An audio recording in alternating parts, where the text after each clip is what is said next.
Kung hindi nyo pa nababalitaan ay ite-trade na ng Titan Ultra yung rights ni Arvin Tolentino sa Magnolia Hotshots kapalit naman ng rights kay William Navarro. Para pong maliwanag, ito po ang tinitrade nila ay yun lang rights ng mga players. Wala pong guarantee na babalik na ng Pilipinas itong si Navarro at si Tolentino.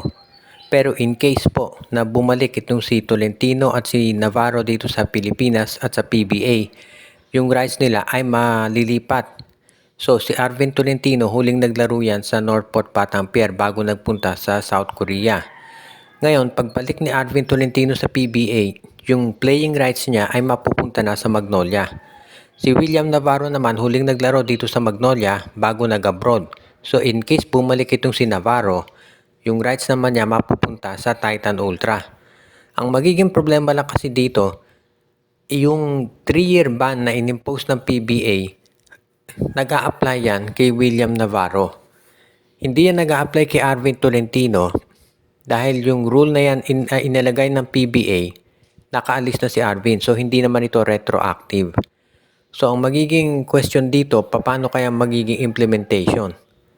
Kung bumalik si Arvin at itong si William Navarro, sila kaya ay papayagan parehong maglaro ng PBA kahit na may ban dito kay Navarro. Kasi syempre kung hindi papayagan ng PBA na bumalik dito si William Navarro, hindi papayag ang Titan Ultra na magamit ng Magnolia si Arvin Tolentino.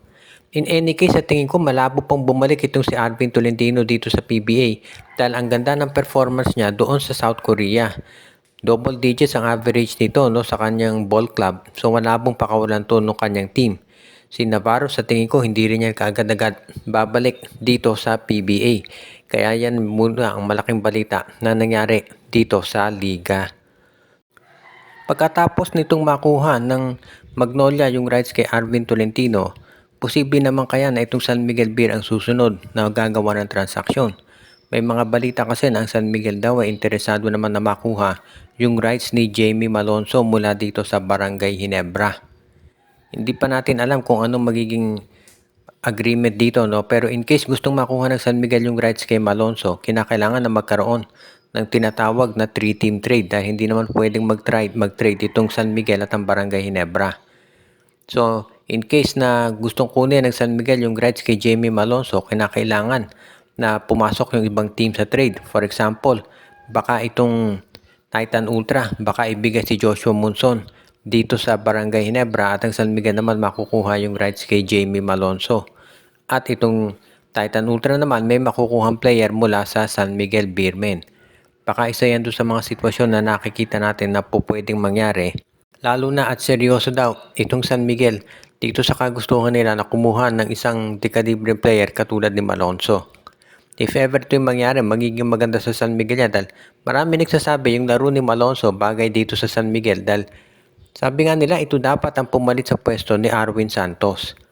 Yun nga lang, hindi naging maganda resulta kaya sa tingin ko po pwede talaga ito si Jamie Malonzo dito sa San Miguel kung sakasakali.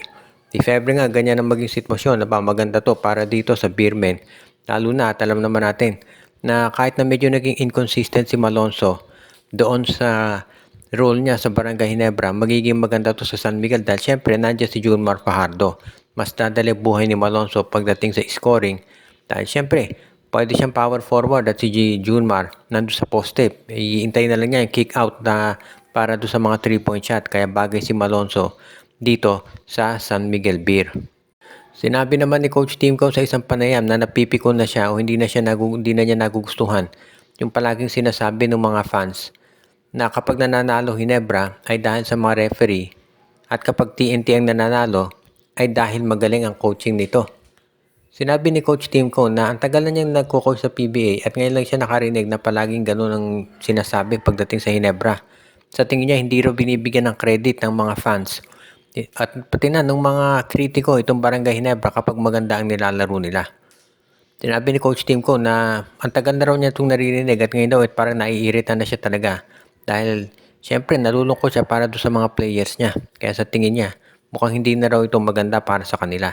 Para naman doon sa mga fans na critical sa Barangay Ginebra, sa tingin nila ay tama lang ito dahil madalas daw ay pumapabor talaga ang mga referee sa Ginebra. Pero syempre yung mga fans ng Ginebra, iba naman ang paniwala nila at sa tingin nila, Yung mga teams na kalaban ng Ginebra kapag natatalo, hindi nila matanggap na talagang natalo sila nitong Barangay Ginebra. At yan ang dahilan kung bakit ngayon ay naiirita na itong si Coach Tim Cone. Abangan natin kung magkakaroon nito ng malaking pagbabago para dito sa Barangay Ginebra sa approach nila sa Game 7. Kinakailangan siyempre na medyo gaganda yung laro ng Barangay Ginebra dito sa Game 7. Dahil siyempre yan na yung win or go home na yan. Sabi nga nila, winner take all. Dito rin siyempre, pagmamastang mabuti ng mga fans, yung officiating. Dahil yan ang magdedetermine na talaga kung ano ang magiging takbo nito. Dahil kung ikaw ang Barangay Ginebra, kailangan siyempre siguraduhin mo na magiging maganda to para sa iyong koponan. Lalo na at gusto mong matiyak na hindi ka magkakaroon ng problema dito. Lalo na at siyempre matindi rin yung magiging officiating dito.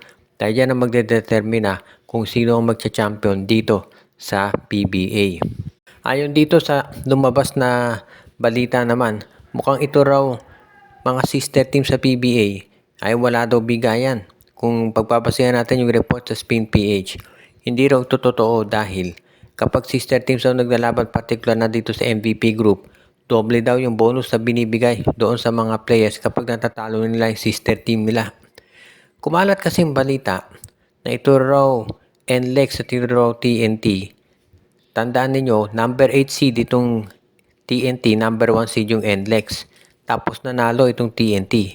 Marami nagsabi na baka pinagbigyan lang ng TNT kasi yun ang utos ng management dahil ang priority daw ng MVP group ay ang katropa. Ngayon, hindi natin masasabi kung totoo yan o hindi. Pero ang dahilan kaya kumalat dahil hindi ito unang pagkakataon na tinalo ng TNT ang NLEX. Suki ng TNT ang NLEX pagdating sa playoffs. Kaya nga ngayon, sa tingin ng karamihan, pinagbibigyan talaga. May sagip ka pamilya nga. Alam natin na sa SMC, ganyan din. Madalas na napapabalita itong San Miguel, Ginebra, Magnolia, nagbibigayan din daw. Kung sino yung team na kinakailangan ng panalo, pagbibigyan ng kapatid. Patagal na napapabalita yan, pero sabi ng mga insiders, hindi raw ito totoo. Ngayon, kung ano pa man yan, ang importante dito sa PBA ay ma-maintain yung kanilang integrity. Dahil syempre, kung ikaw PBA, kinakailangan talaga na pakita mo na yung mga sister teams kahit naglalaban yan ay totohanan ng laban. Sa tingin ko naman, mukhang totoo naman talaga yung laban dahil nakikita mo naman kapag naghaharap itong Barangay Ginebra at San Miguel, maabot pa ng Game 6 o Game 7 at nakita mo naman, bigay na talaga ng mga players lahat. Maski itong MVP group, ganyan din. Grabe maglaban at nagkakataon lang talaga na mananalo TNT dahil mas malakas talaga nanap nila at sa totoo lang, matinding coach talaga to si Chot Reyes. Nakita mo naman na ginagawa niya kapag kalaban itong Barangay Ginebra sa pangunguna naman nitong si Coach Tim Cone. Pinabati natin yung ating mga taga-subaybay na sila Joshua Giray, Espejo at Rosales family, si Jonel Alagon, si Michael D., si Anthony Alon, Ireneo Salangsang, Dexter Domer, si Joshua Giray, Espejo at Rosales family, si RG Bueno, si Monde Guzman, si Malyari Mascarinas. Binabati na natin si Edwin Carmona Jr., si Kat Sakino Dukusin, Romeo Conchada at ang iba pa.